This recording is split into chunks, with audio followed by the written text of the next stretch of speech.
नमस्कार दोस्तों, स्वागत है आपका हमारे चैनल गोविंद गोपाल में फिर से एक बार। दोस्तों, इस वीडियो में शिक्षा में से जुड़ी एक अपडेट बताएं और साथ ही बताएंगे एक बेसिक शिक्षा से जुड़ी खास अपडेट। थोड़ी लेंदी बात है, हम आपको विस्तार से बताएंगे, इसलिए वीडियो के लास्ट तक जरूर बने रहिएगा।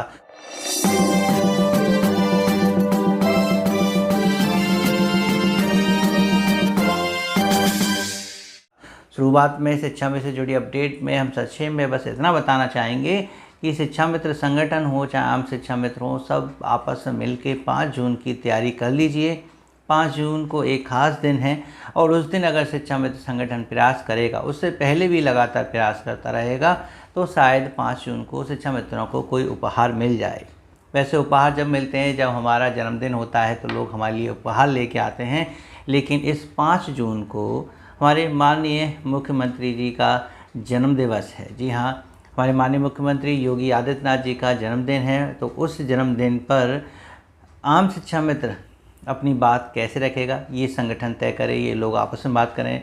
वैसे बताते हैं कि माननीय मुख्यमंत्री जी की तस्वीर लेके और उनका जन्मदिन को मनाते हुए, सेलिब्रेट करते हुए शिक्षा मित्र अपनी पीड़ा रखेगा, अपनी बात रखेगा और इस जन्मदिन पर उपहार देने की जगह उनसे उपहार पाने की उम्मीद रखेगा। जी हाँ, माननीय मुख्यमंत्री जी शिक्षा मित्रों को कब मानदेय वृद्धि का ये तोहफा देंगे कुछ नहीं पता है, लेकिन उम्मीद 5 जून को कर रहे हैं कि 5 जून का कार्यक्रम सभी शिक्षा मित्र मिलकर खूब जोर से बनाएं और देखें कि शायद अपने ही जन्मदिन पर वो खुद तोहफा देके सभी शिक्षा मित्रों की पीड़ा को हल लें। बात करेंगे आगे जाके इस संबंध में, जब संगठन के पदाधिकारियों से बात हो जाएंगी कि क्या ऐसी कोई रणनीति है। पहले भी ऐसा हुआ है, माननीय मुख्यमंत्री जी का जन्मदिन शिक्षा मित्रों ने बनाया है, अपनी बात भी रखी है, लेकिन इस बार और क्या बदलाव हो सकते हैं, ये सब बातें हम अपने चैनल के माध्यम से बताएंगे। लेकिन अब जो बात करने जा रहे हैं हम, वो बेसिक शिक्षा से जुड़ी है, शिक्षकों के लिए जुड़ी है, वो जुड़ी है इंचार्ज हेड से। जी हाँ, हाई कोर्ट का एक ऑर्डर आ गया, इलाहाबाद बेंच से ये बात आ गई है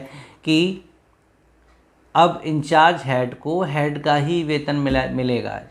पहले एक एकल पीठ ने भी ये पक्ष में फैसला सुनाया था कि इंचार्ज प्रधानाध्यापक को आप प्रधानाध्यापक का ही वेतन दें, लेकिन जब सरकार डबल बेंच में चली गई तो वहाँ 2 जज की पीठ ने भी पक्ष जो है एकल पीठ के ही पक्ष में सुनाया है, उनके ही समकक्ष रखा है और इसमें इंचार्ज प्रधानाध्यापक को प्रधानाध्यापक का वेतन देने की बात की गई है। लेकिन बात काफ़ी लंबी चौड़ी इसमें रखी गई, आदेश आ चुका है, आपने शायद पढ़ भी लिया हो, फिर भी थोड़ा सा हम संक्षेप में बताना चाहेंगे कि उस आदेश में क्या है। मामला है कि इसमें याचिकाकर्ता 2014 से प्रधानाध्यापक के पद पर कार्यरत है, जबकि उसकी नियुक्ति उससे भी पहले की है, 2010 से पहले की भी है। इसका मतलब ये है कि जो याचिकाकर्ता है वो टीईटी से मुक्त है, टेट से मुक्त है। उसको सहायक अध्यापक पद पर बने रहने या प्रधानाध्यापक पद पर बने रहने के लिए टेट का सर्टिफिकेट होना ज़रूरी नहीं है, क्योंकि टीईटी 2010 से लागू हुआ है, उसकी नियुक्ति उससे पहले की है और उसकी नियुक्ति भी पूर्ण नियमानुसार, जैसे नियमावली होती है, खुली भर्ती के द्वारा उसका चयन हुआ है। तो इसलिए वो पूर्ण रूप से जो है सरकारी कर्मचारी है, शिक्षक है और अपनी पूर्ण योग्यता रखते हुए अपने पदों का निर्वहन कर रहा है। 2014 में जब वो प्रधानाध्यापक का पद संभालते हैं, उसके बाद काफ़ी लंबे समय तक उन्हें प्रधानाध्यापक के पद का वेतन नहीं मिला, या कह लीजिए कि जब उन्होंने कहा कि जब मैं इतने लंबे समय तक प्रधानाध्यापक का जो पद है संभालूंगा तो मुझे उसका वेतन मिलना चाहिए, इसके लिए वो कोर्ट आ गए। कोर्ट में सरकार की तरफ से जो भी वकील थे, उन्होंने यही दलीलें रखी थी कि ये एक तो टीईटी पास नहीं है ना, और दूसरा उन्होंने ये भी रखा कि वहाँ प्रधानाध्यापक का कोई पद ही नहीं है, तो हम कैसे दे दें, क्योंकि 150 और 100 बच्चों के निर्धारण पर प्रधानाध्यापक का पद विद्यालय में होता है, जो वहाँ इतने बच्चे नहीं हैं, इसलिए मैंने प्रधानाध्यापक का वेतन नहीं दे सकते हैं। कोर्ट ने जब सारी बातें सुनी ध्यान से और सब बातों को निचोड़ निकाला, तो उन्होंने कह दिया कि क्या आपने टीईटी करने के लिए शिक्षक को कोई अवसर दिया? क्या ये तय है कि जो कार्यरत शिक्षक हैं क्या उनको टीईटी अनिवार्य है? सहायक अध्यापक को अगर प्रधानाध्यापक का पद लेना है, प्रधानाध्यापक पर प्रोन्नति पानी है, तो उसको टीईटी पास करना अनिवार्य है, यदि उसकी नियुक्ति 2010 के बाद हुई है। तो 2010 से पहले के अगर वो अध्यापक हैं तो आप हेड बने चाहे इंचार्ज हेड बने, आपको कोई भी टीईटी करने की आवश्यकता नहीं है, क्योंकि राज्य सरकार ने ऐसा कोई अवसर कार्यरत शिक्षकों को नहीं दिया है। इसलिए ये कतई नहीं कहा जा सकता कि टीईटी ना होने की वजह से इनको प्रधानाध्यापक का हम वेतन नहीं देंगे। प्रधानाध्यापक का वेतन पाने के ये पूर्ण हकदार हैं। जो मान्यता है या जो कह लीजिए नियम है वो ये है कि वैसे 5 वर्ष का अनुभव सहायक अध्यापक के पद पर जब होता है तो वो प्रधानाध्यापक के पद का कार्यभार संभालने के लिए योग्य होता है। तो शिक्षक के पास 5 वर्ष का अनुभव है और वो प्रधानाध्यापक का पद भी कई वर्षों से निभा रहा है, इसलिए इस बात से हम बिल्कुल आपकी सहमत नहीं है कि टीईटी पास नहीं है इसलिए इनको बांधे ना दिए जाए। बात आई कि बच्चे नहीं हैं, प्रधानाध्यापक का पद ही नहीं है, तो अब आपको वेतन कैसे दे दें उसका। तो उन्होंने इस बात को भी निर्धारित कर लिया। 2009 का जो आरटीई का नियम है उसके अकॉर्डिंग उन्होंने कहा कि पदों के निर्धारण बाद में हुए हैं, जबकि आरटीई 2009 का जो नियम है वहाँ पर 7 छात्र शिक्षक अनुपात जो है इसलिए निर्धारित किया गया था ताकि बच्चों को उच्च शिक्षा, गुणवत्ता शिक्षा दी जा सके, ना कि पदों के निर्धारण के लिए। पदों का निर्धारण सिर्फ इसलिए किया गया क्योंकि जब तक छात्र और शिक्षक का अनुपात सही नहीं होगा बच्चों को गुणवत्तापूर्ण शिक्षा नहीं मिलेगी। और पदों का निर्धारण यानी छात्र शिक्षक अनुपात जो भी है कि किसी विद्यालय में कितने अध्यापक होने चाहिए, प्रधानाध्यापक होने चाहिए, नहीं होने चाहिए, इसके लिए सरकार को 3-3 साल पर अपना जो है कार्य करते रहना चाहिए। जैसी वहाँ की छात्र संख्या वैसे वहाँ पर पदों का निर्धारण कर देना चाहिए, जो कि सरकार अनुमन्य नहीं करती है। तो ये भी बात वहाँ ख़त्म कर दी गई कि किसी भी पद का स्वतः ही ख़त्म करना हम नहीं मान सकते हैं। कोई भी पद स्वतः ख़त्म नहीं होता है जब तक राज्य सरकार उस पर एक्सरसाइज यानी कार्य नहीं करती, अभ्यास नहीं करती है, तब तक उस पद को समाप्त नहीं माना जा सकता है। तो वहाँ पर याचिकाकर्ता को राहत मिल चुकी है और उन्होंने भी यहाँ बात मान ली है कि हम पदों के आधार पर इनका जो वो प्रधानाध्यापक का जो वेतन है वो नहीं हटा सकते हैं। तो एकल पीठ का फैसला बिल्कुल सही है और इन दोनों बिंदुओं पर काफ़ी बहस हुई। पहली बहस टीईटी अनिवार्यता को लेके, तो उन्होंने साफ तौर पर कह दिया कि 2010 से पहले के जो नियुक्त शिक्षक हैं खुली भर्ती से जो आए हैं उनको टीईटी पास करने की आवश्यकता नहीं है। और अगर आप कराना चाहते हैं, वैसे इसको लेके और भी याचिकाएं दाखिल हो चुकी हैं, उसमें फैसले हो चुके हैं, और अगर आप कराना चाहते हैं कि भविष्य में सभी टीईटी पास ही प्रधानाध्यापक हों तो आप उन्हें एक अवसर दीजिए, एक टेट करने का अवसर दीजिए, ताकि वो जो आज कार्यरत हैं वो भी टेट का जो पेपर है वो दे सके। तो इसलिए नियम तो बस यही है कि 2010 से पहले वाले शिक्षकों को टेट नहीं देना है।